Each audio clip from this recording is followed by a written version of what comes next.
Hi అండి, నమస్తే. విజయాస్ అమ్మ వంటింటికి స్వాగతం.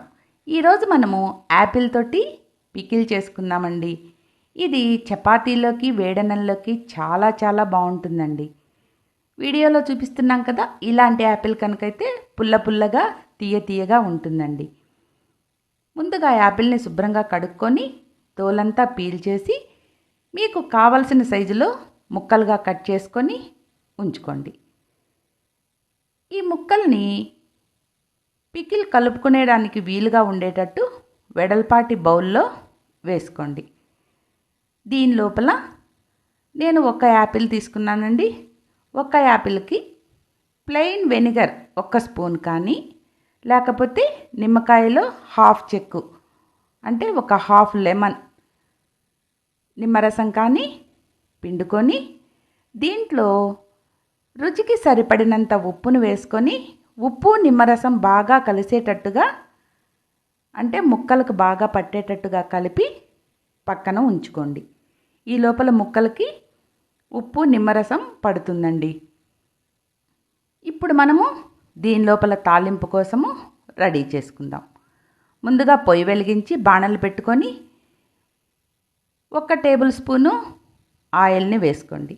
ఆయిల్ బాగా వేడెక్కిన తర్వాత దీంట్లో ముందుగా ఆవాలు వేసుకొని ఆవాలు బాగా చిటపట్లాడిన తర్వాత మినప్పప్పు, పచ్చిశనగపప్పు వేసి తాలింపు దోరగా వేగేటట్టుగా వేయించుకోండి.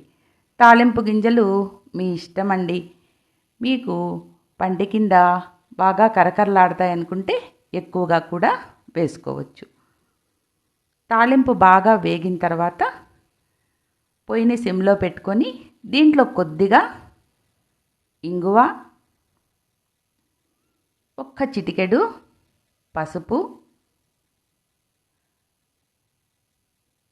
కొద్దిగా మెంతిపిండి వేసుకొని ఇవంతా వేడి నూనెలోనే వేసుకోవాలండి.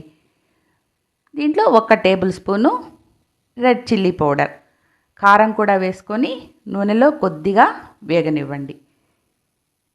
ఇప్పుడు పొయ్యిని ఆఫ్ చేసేసి దీంట్లో కొద్దిగా శుభ్రంగా కడిగి ఉంచుకున్న కరివేపాకును కూడా వేసుకోండి. తాలింపు బాగా చల్లారిన తర్వాత మనం ముందుగా కలిపి పెట్టుకున్నాం కదా ముక్కలు, ఇవి బాగా ఊరుంటాయండి. చూసారు కదా, వాటర్ కూడా వచ్చేసింది. దీని లోపల తాలింపును వేసి కలిపేసుకోండి. ఇంతేనండి. ఇది చాలా టేస్టీగా ఉంటుంది. మనకు తీయగా పుల్లగా ఉంటే మామిడికాయ పచ్చడి టైప్లో ఉంటుందండి. టేస్ట్ చాలా బాగుంటుంది. చపాతీలోకి వేడన్నంలోకి బాగుంటుందండి. ఇది ఫ్రిడ్జ్లో పెట్టకుండా 10-15 రోజులు నిలవ కూడా ఉంటుందండి. చూశారు కదా ఎంత బాగుందో.